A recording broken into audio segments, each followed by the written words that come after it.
রাষ্ট্রীয় অতিথি ভবন যমুনায় একটি কূটনৈতিক সাক্ষাৎ, কিন্তু একটি ছবি যেন বদলে দিল সব আলোচনার কেন্দ্রবিন্দু।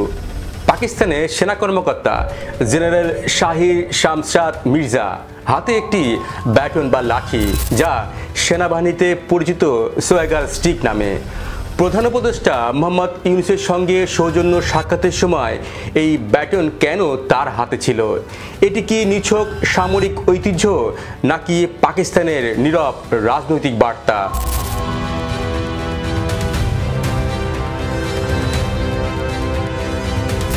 বর্তমান অন্তর্বর্তী সরকারের প্রধান উপদেষ্টার বাসভবন যমুনাতে শনিবার রাতে হয় এই বৈঠক।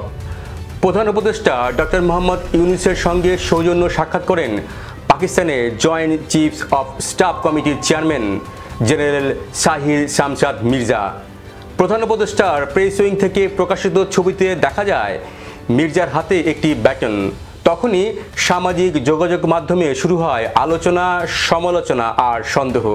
রাজনৈতিক বিশ্লেষকরা বলছেন, এই ছবিতে যেমন এক ধরনের প্রতীকী শক্তির ইঙ্গিত আছে, তেমনি কূটনৈতিক শিষ্টাচারের ভঙ্গ স্পষ্ট। সোয়াগার স্টিক শুধু এক টুকরো লাঠি নয়, এর ইতিহাস 100 বছরের বেশি পুরনো। ব্রিটিশ সেনাবাহিনীর যুগে এই ছোট ব্যাটন ছিল সামরিক নির্দেশনা এবং নেতৃত্বের প্রতীক। ড্রিল, পরিদর্শন কিংবা দায়িত্ব হস্তান্তর অনুষ্ঠানে অফিসাররা এটি ব্যবহার করতেন দূরত্ব মাপতে, নির্দেশ দিতে অথবা সৈনিকদের শৃঙ্খলা বজায় রাখতে। সময়ের সঙ্গে সঙ্গে সোয়াগার স্টিক হয়ে উঠেছে কর্তৃত্ব, আত্মবিশ্বাস এবং নেতৃত্বের প্রতীক।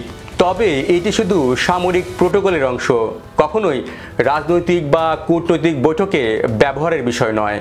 আন্তর্জাতিক কূটনীতিতে যখন কোনো দেশের সামরিক কর্মকর্তা অন্য দেশের রাষ্ট্র বা সরকার প্রধানের সঙ্গে সাক্ষাৎ করেন, তখন সাধারণ রীতি হল পূর্ণ বেসামরিক পোশাক, অস্ত্রমুক্ত পরিবেশ এবং প্রতীকী সামরিক উপকরণ পরিহার। এমনকি জাতিসংঘের প্রোটোকলেও স্পষ্ট বলা আছে, সামরিক অতিথি রাষ্ট্রপ্রধানের সঙ্গে সাক্ষাৎ করতে হলে তাকে নিরস্ত্র এবং অযুদ্ধাঙ্গী উপস্থিতি বজায় রাখতে হবে। স্বাভাবিকভাবে প্রশ্ন আসবে, কেন?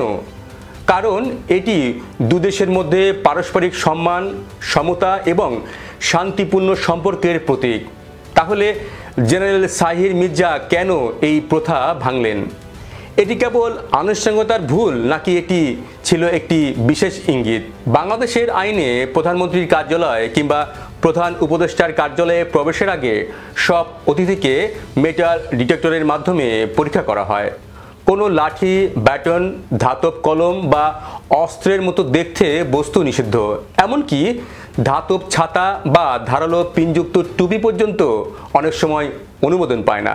এখানে অবশ্য একটি ব্যতিক্রমও আছে।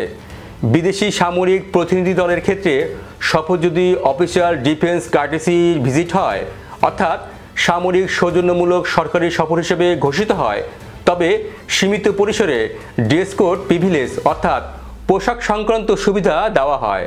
তবে এমন পরিস্থিতিতেও প্রোটোকল অফিস সাধারণত অস্ত্র বা আপত্তিকর বস্তু পরিহার করতে পরামর্শ দেয়। তাহলে কিভাবে একজন বিদেশি সামরিক কর্মকর্তা ব্যাটন হাতে যমুনায় বৈঠকে প্রবেশ করতে পারলেন? এই ঘটনা এমন এক সময়ে ঘটল যখন অন্তর্বর্তী সরকার আন্তর্জাতিক পর্যায়ে ভারসাম্য রক্ষার চেষ্টা করছে। ভারত, যুক্তরাষ্ট্র, চীন সব দেশের সঙ্গে সম্পর্ক পুনর্গঠনের সূক্ষ্ম পর্যায়ে এই সরকার কূটনৈতিকভাবে সতর্ক অবস্থানে। অন্যদিকে পাকিস্তান দক্ষিণ এশিয়ার নতুন কূটনৈতিক সমীকরণে আবার সক্রিয় হতে চাইছে। বিশ্লেষকরা বলছেন, জেনারেল শাহির মির্জার হাতে সোয়াগার স্টিক এক ধরনের ক্ষমতার প্রদর্শন। প্রশ্নটা একটাই, এই বৈঠকের মধ্য দিয়ে পাকিস্তান কি বার্তা দিতে চেয়েছে?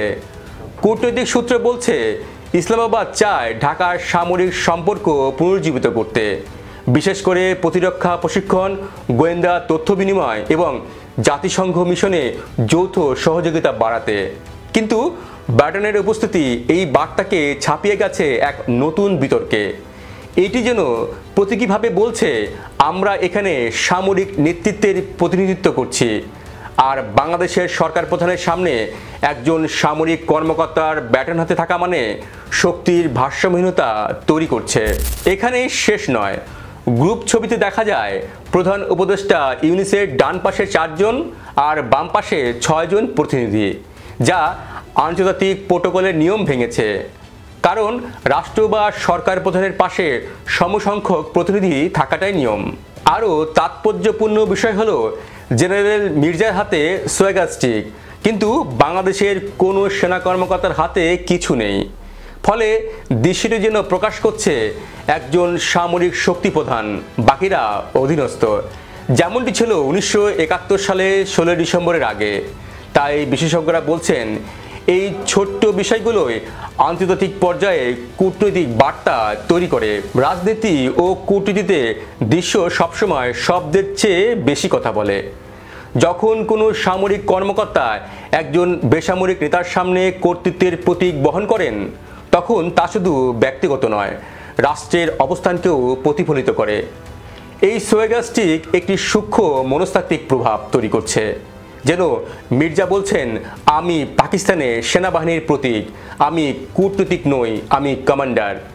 এটি এক অর্থে প্রতীকী আধিপত্য প্রদর্শন, যা অনেক দেশই এড়িয়ে চলে, বিশেষত কূটনীতিক মঞ্চে। বিশ্বের অন্য দেশগুলোতে যখন সামরিক নেতারা বিদেশ সফরে যান, তারা সাধারণত বেসামরিক বা ইউনিফর্ম পোশাকে যান, কিন্তু ব্যাটন বা অস্ত্র সঙ্গে নেন না। যেমন মার্কিন joint chief of staff, British defence chief বা ভারতের চিফ অফ কমান্ড স্টাফ রাষ্ট্রপ্রধানের সঙ্গে বৈঠকে কখনো ব্যাটন হাতে দেখা যায়নি। এমনকি পাকিস্তানের আগের জেনারেলরাও এই প্রোটোকল মানতেন। তাহলে এবার কেন ব্যতিক্রম? প্রধান উপদেষ্টার অফিস এখনও এই বিষয়ে কোনো আনুষ্ঠানিক মন্তব্য দেয়নি, কিন্তু রাজনৈতিক পর্যবেক্ষকরা বলছেন এটি সরকারকে এক ধরনের কূটনৈতিক পরীক্ষার মুখে ফেলেছে। ডক্টর ইউনূস সরকার শুরু থেকেই বেসামরিক ভাবমূর্তি বজায় রাখার চেষ্টা করছে, আর সেই প্রেক্ষাপটে একজন বিদেশি সামরিক কর্মকর্তার হাতে ব্যাটন নিয়ে সাক্ষাৎ তাদের কূটনৈতিক ন্যারেটিভে নতুন প্রশ্ন তুলেছে। এমন প্রতীকী ঘটনাগুলো দক্ষিণ এশিয়ার ভূ রাজনীতিতে নতুন বার্তা পাঠায়। একদিকে এটি বাংলাদেশ পাকিস্তান সম্পর্কের এক ধরনের নতুন বার্তা, অন্যদিকে ভারত ও পশ্চিমা দেশগুলোর কূটনৈতিক মহলে নতুন প্রশ্ন তুলতে পারে ডক্টর ইউনূস সরকার কতটা প্রভাবমুক্ত। বিশ্লেষকরা বলছেন এই ব্যাটন যেন এক নিঃশব্দ বার্তা, পাকিস্তান বাংলাদেশের নতুন শক্তির ভারসাম্যের দিকে নজর রাখছে। একটি ছোট লাঠি, কিন্তু এর প্রতীকী ওজন অনেক। যখন সেই লাঠি রাজনীতির টেবিলে উঠে আসে, তখন সেটি আর শুধুই সামরিক ঐতিহ্য থাকে না, হয়ে যায় কূটনৈতিক বার্তা, মনস্তাত্ত্বিক চিহ্ন এবং ক্ষমতার প্রতীক। জেনারেল শাহির মির্জার হাতে সেই সোয়েগার স্টিক বাংলাদেশের রাজনৈতিক অঙ্গনে একটি গুরুত্বপূর্ণ প্রশ্ন ছুড়ে দিয়েছে। এই কূটনীতি কি কেবল সৌজন্য, নাকি এর ভিতরে লুকিয়ে আছে শক্তির এক প্রতীকী বার্তা? জানান আপনার মন্তব্য। ভিডিওটি শেয়ার করুন এবং লাইক দিন। সম্ভব হলে আমাদের চ্যানেলটি সাবস্ক্রাইব করুন। আর এতক্ষণ আমাদের সঙ্গে থাকার জন্য ধন্যবাদ।